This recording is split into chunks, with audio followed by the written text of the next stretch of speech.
കഴിഞ്ഞ ഏതാനും ദിവസങ്ങളായി മാധ്യമങ്ങളിലൂടെ കൃത്യമായി പുറത്തു വരുന്ന വാർത്ത ഒരു കാര്യം വ്യക്തമാക്കുന്നുണ്ട്.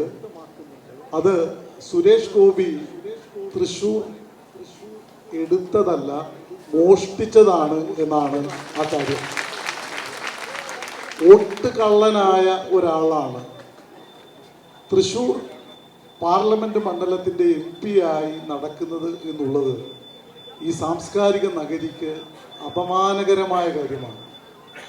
ഈ സമരത്തിലൂടെ ഞങ്ങൾ ആവശ്യപ്പെടുന്നത് കേരളത്തിലെ മാധ്യമങ്ങളിലൂടെ നിരവധി ആളുകൾ പ്രതികരിക്കുന്നത്, ആ മാധ്യമ വാർത്തകൾ കാണുന്ന ഈ നാട്ടിലെ ജനാധിപത്യ വിശ്വാസികൾ ഒന്നടങ്കം ആവശ്യപ്പെടുന്ന കാര്യം, മിസ്റ്റർ സുരേഷ് ഗോപി നിങ്ങൾ MP സ്ഥാനം രാജിവെക്കണം എന്നാവശ്യമാണ്. ജനാധിപത്യത്തെ കുറിച്ച് വലിയ വായിൽ സംസാരിക്കുന്നവരാണ് പലപ്പോഴും RSSകാരും BJPക്കാരും. ഇവിടെ ജനാധിപത്യത്തെ നഗ്നമായി വകവരുത്തിയ അനുഭവമാണ് നമ്മുടെ മുന്നിലുള്ളത്. വോട്ടർ പട്ടിക ജനങ്ങളെ കബളിപ്പിച്ചുകൊണ്ട് കള്ളവോട്ടുകൾ ചേർത്തുകൊണ്ട് ഉണ്ടാക്കിയ എന്ന പ്രയോഗമാണ് ശരി. ഇവിടുത്തെ വോട്ടർ പട്ടിക നോക്കൂ. തൃശൂർ പാർലമെന്റ് മണ്ഡലത്തിൽ RSSന്റെ ആലത്തൂരിലെ പ്രമുഖനായ നേതാവ് ഷാജിക്ക് എങ്ങനെയാണ് വോട്ട് വന്നത്? ഷാജി ആലത്തൂരിൽ താമസിക്കുന്നു. അദ്ദേഹത്തിൻ്റെ ഭാര്യ ആലത്തൂരിലെ ആ മണ്ഡലത്തിലെ പ്രമുഖനായിട്ടുള്ള ചേലക്കരയിലെ പ്രമുഖയായ BJP നേതാവാണ്. അതിനവർക്ക് സ്വാതന്ത്ര്യമുണ്ട്, അവിടെ അവരുടെ വോട്ടുണ്ട്. അതേസമയം തൃശ്ശൂർ നഗരത്തിൽ ഷാജിക്ക് വോട്ട്. ഷാജി ഇപ്പം പറയുന്നു എനിക്കറിയില്ല എൻ്റെ പേര് അങ്ങനെ വന്നു എന്ന്. മലപ്പുറത്തെ പ്രമുഖനായ BJP നേതാവ് ഉണ്ണികൃഷ്ണന് തൃശ്ശൂർ മണ്ഡലത്തിൽ വോട്ട്. ഇതെങ്ങനെ വന്നു? വോട്ട് ചേർക്കുന്നത് ആകാശത്ത് നിന്ന് പൊട്ടി വീഴുന്ന ഒരു സംഗതിയല്ലല്ലോ. അത് കൃത്യമായ പദ്ധതികളുടെ ഭാഗമായിട്ട് വന്നതാണ്. ഒരു കാര്യം ഈ നാട്ടിലെ ജനങ്ങൾ മനസ്സിലാക്കണം.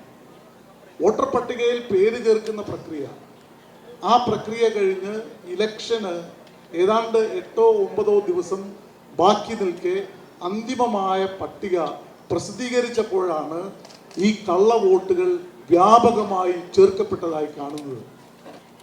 അന്ന് ഞങ്ങൾ ഇപ്പോഴല്ല, 2024 ഈ പട്ടിക വന്നപ്പോൾ പൂങ്കുന്നത്ത് ഇതിനെതിരായ പ്രക്ഷോഭത്തിന് നേതൃത്വം നൽകിയത് സഖാവ് PK ഷാജൻ ഉൾപ്പെടെയുള്ള തൃശ്ശൂർ ഏരിയയിലെ CPIMന്റെയും LDFന്റെയും നേതാക്കളാണ്. യൂട്യൂബിൽ അത് ലഭ്യമാണ്. ഇന്നലെ സോഷ്യൽ മീഡിയയിൽ വ്യാപകമായിട്ട് അത് വരികയുണ്ടായി. ഞങ്ങൾ അന്ന് മുതൽ പറഞ്ഞുകൊണ്ടിരിക്കുന്ന കാര്യമാണ്, 100 കണക്കിന് വോട്ട് നഗരത്തിലെ ഫ്ലാറ്റുകളുടെ മറവിൽ ചേർത്തിട്ടാണ്, അത് ജനാധിപത്യത്തെ അട്ടിമറിച്ചിട്ടാണ് BJP ഇത്തരത്തിലൊരു വിജയം നേടിയത് എന്ന് പറയുമ്പോൾ അവർക്ക് അഭിമാനിക്കാൻ എന്താണുള്ളത്? ഒരു പോരാട്ടത്തിലൂടെ, ജനാധിപത്യ പോരാട്ടത്തിലൂടെയാണ് തെരഞ്ഞെടുപ്പിൽ ജയിക്കേണ്ടത്.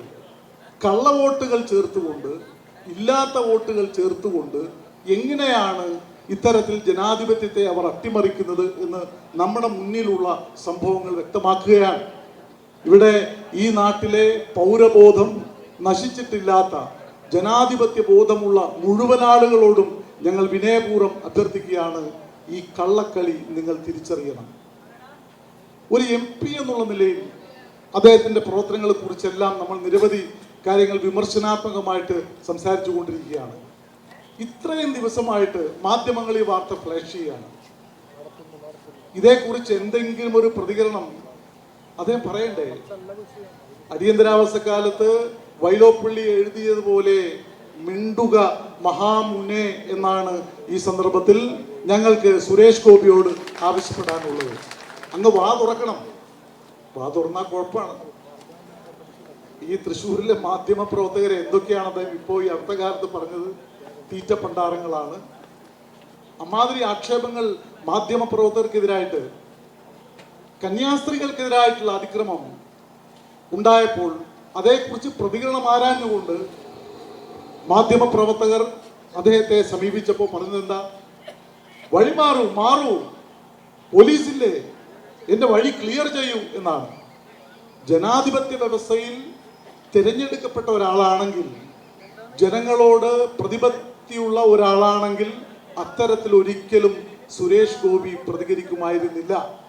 അദ്ദേഹത്തോട് ഞങ്ങൾക്ക് ഒന്നേ പറയാനുള്ളൂ, മിസ്റ്റർ സുരേഷ് ഗോപി, അങ്ങ് ചക്രവർത്തി പദത്തിൽ ഒന്നുമല്ല ഇരിക്കുന്നത്. ഇവിടത്തെ ജനാധിപത്യ വ്യവസ്ഥയിൽ ഇതുപോലെ പല ആളുകളെയും ഞങ്ങൾ കണ്ടിട്ടുണ്ട്. ഇപ്പോൾ ശ്രീ നരേന്ദ്രമോദിയുടെ അധികാരത്തിന്റെ പിൻബലത്തിൽ നിങ്ങൾ അധികാര ശ്രേണിയിൽ ഇരുന്നു കൊണ്ട് ജനാധിപത്യത്തെ വെല്ലുവിളിക്കുന്നു. പാവപ്പെട്ട മനുഷ്യർക്കെതിരായിട്ട്, അത് പട്ടികജാതിയിൽപ്പെട്ട ആളുകളാവാം, പട്ടികവർഗത്തിൽപ്പെട്ടവരാവാം, മതന്യൂനപക്ഷങ്ങളിൽപ്പെട്ടവരാവാം, സാധാരണ സമൂഹത്തിൽപ്പെട്ടവരാവാം, മനുഷ്യർക്കെതിരായിട്ട് നടക്കുന്ന കയ്യേറ്റങ്ങളെ കുറിച്ച് പ്രതികരിക്കാൻ അങ്ങേക്ക് ബാധ്യതയില്ലേ?